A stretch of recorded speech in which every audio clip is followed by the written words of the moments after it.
Hi, this is Dr. Lisa Oldson, physician and founder of Smart Weight Loss Coaching. I'd like to briefly say thank you so much to our regular listeners who follow the show and tune in every week. My team and I are incredibly grateful that you take the time to listen in and also to share our show with those you care about. Truly, thank you. Also, if you're serious about wanting to lose weight, I'd love to see you increase your engagement with our podcast workbook. The workbook goes along with episodes number 1 through 50 and propels you to take action to create habits that will help you lose weight and transform your health. It's available through our website at smartweightlosscoaching.com.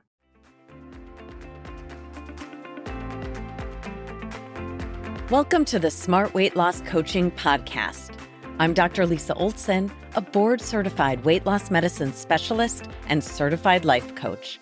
In this podcast, I'll share fresh insights and effective techniques for incorporating mindset, habit change, and proven science into your life. Are you ready to achieve sustainable weight loss, wellness, and longevity? Then let's jump in and lose weight the smart way. Did microwavable frozen meals cause me to gain weight? There is so much more to weight loss than simply calories in versus calories out. One such factor is our exposure to plastics and other chemicals in our environment. These chemicals can disrupt our endocrine system, causing weight gain and other health problems. PFASs, or perfluorinated alkylate substances found in plastics, have been shown to impact metabolism, thyroid hormone function, and glucose, or blood sugar control. They've also been associated with weight gain and the chronic disease of obesity in both kids and adults, as well as heart disease and type 2 diabetes. A study published in February 2023 in the journal Obesity had researchers looking at people's baseline PFAS levels and then enrolled them in a study to look at weight regain after weight loss. So people initially lost weight and then were studied for weight regain. I'll circle back to explain again how plastic exposure relates to this study.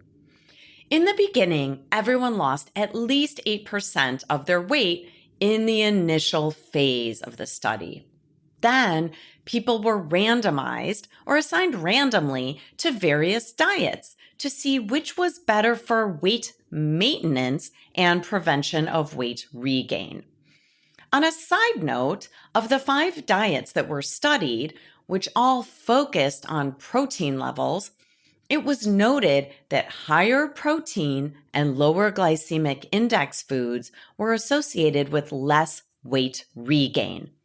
We'll talk about glycemic index in another episode.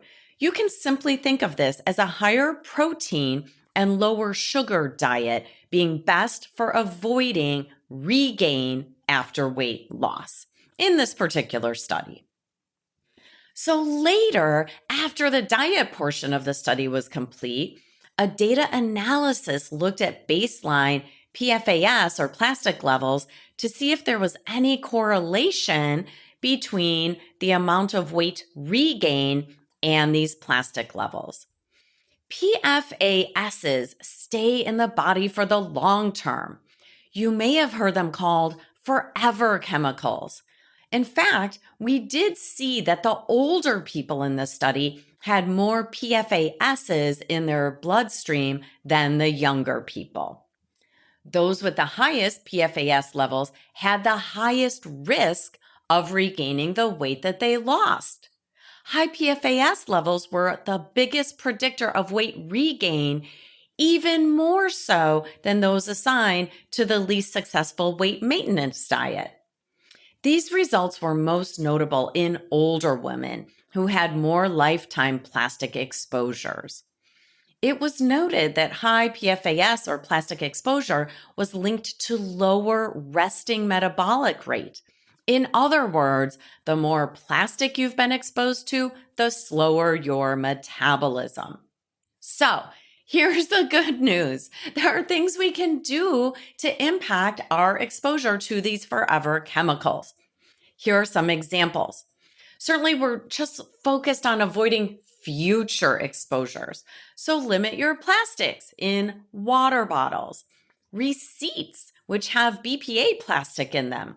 Fast food wrappers have plastic or to-go containers. Don't store your food in plastic at home. Use Pyrex or glass dishes to store leftover food.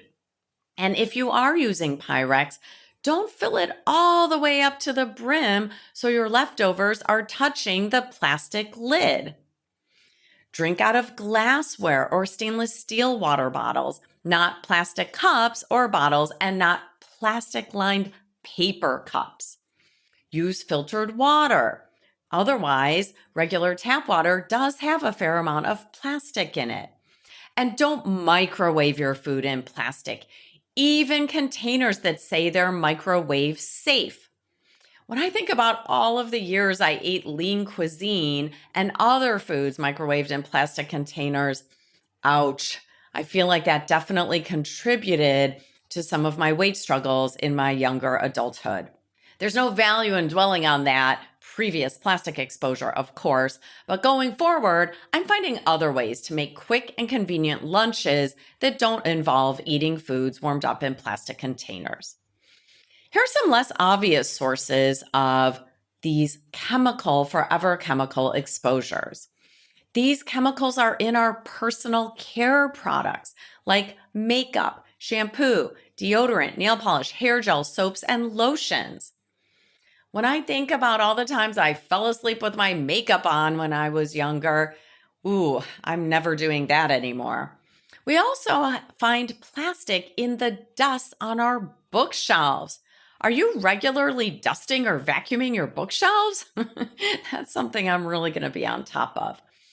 Soup cans are usually lined with some sort of plastic, even soup cans that say no BPA on the label. BPA is a type of plastic that we know disrupts our endocrine system, but typically food products are packaged with some sort of plastic liners. So the soup manufacturers may have gotten rid of BPA, but trust me when I say they've swapped it out for something else. Most food packaging contains plastic. Also, watch out for vinyl flooring or even shower curtains that are plastic. Plastic placemats that you rest your arms on, or maybe even set food directly on at times. So let me turn this to you. For your NBA or your next best action today, is there something you can eliminate or reduce from your life to minimize your future exposure to plastic? This might seem small, but here's my MBA after recording today's episode. I've already swapped out my plastic food containers for glass, but I think the next thing on my list is something kind of easy. I'm going to stop using nail polish, except for special occasions when I'm dressing up. I'm no longer going to have colorful toenails for months on end during seasons of the year when no one sees my toes anyway. How about you? What's your NBA? Thanks so much for listening. If you'd like more support during your smart weight loss journey, check out our group coaching program at smartweightlosscoaching.com. Until next time, stay well and stay smart.